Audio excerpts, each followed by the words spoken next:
In today's video, I'm going to teach you how to use Outlook Calendar for multi-users. By the end, you'll know how to create a shared calendar in Outlook on the web and give the right people the right level of access so everyone can stay in sync. Start by opening your browser and searching for Microsoft Outlook. Click the official Outlook site to open the web version. If you aren't already signed in, sign in with your Microsoft account so you can access your calendars. Once you're on the Outlook homepage, look to the left-hand sidebar and switch from Mail to Calendar.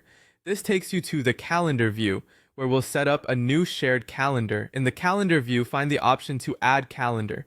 This opens a panel with several choices. Select Create Blank Calendar. A blank calendar is perfect for a team or project because you control the name, color, and who can use it. Give your calendar a clear, descriptive name, like a team or project label, so it's easy to recognize. Next, pick a color. Color coding helps you instantly tell this calendar apart when you're looking at several calendars at once, especially if you plan to overlay them. When you're happy with the name and color, click Save. You'll see confirmation that the calendar was created. Close the panel by clicking the X to return to the main calendar view. Now let's share it with your group. In the left sidebar, find the calendar you just created under your list of calendars. Hover over it and click the three dots to open its menu. Then choose Sharing and Permissions. In the Sharing panel, enter the email addresses of the people who need access. As you add each person, choose the permission level that fits their role. View-only access is great for stakeholders who just need visibility. View with all details lets people see full event information.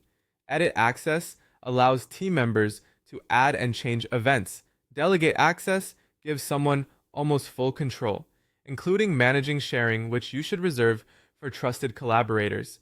You can adjust these permissions anytime later from the same menu if needs change. When you've added everyone and selected permissions, click Share. Outlook sends invitations to your recipients. Once they accept, the shared calendar appears in their calendar list, and any events you or they add will sync for everyone based on the permissions you set. That's it. You've created a dedicated calendar, customized it, and shared it with multiple users so your team can coordinate in one place. If you ever need to update the name, color, or permissions, return to the three-dot menu to make changes.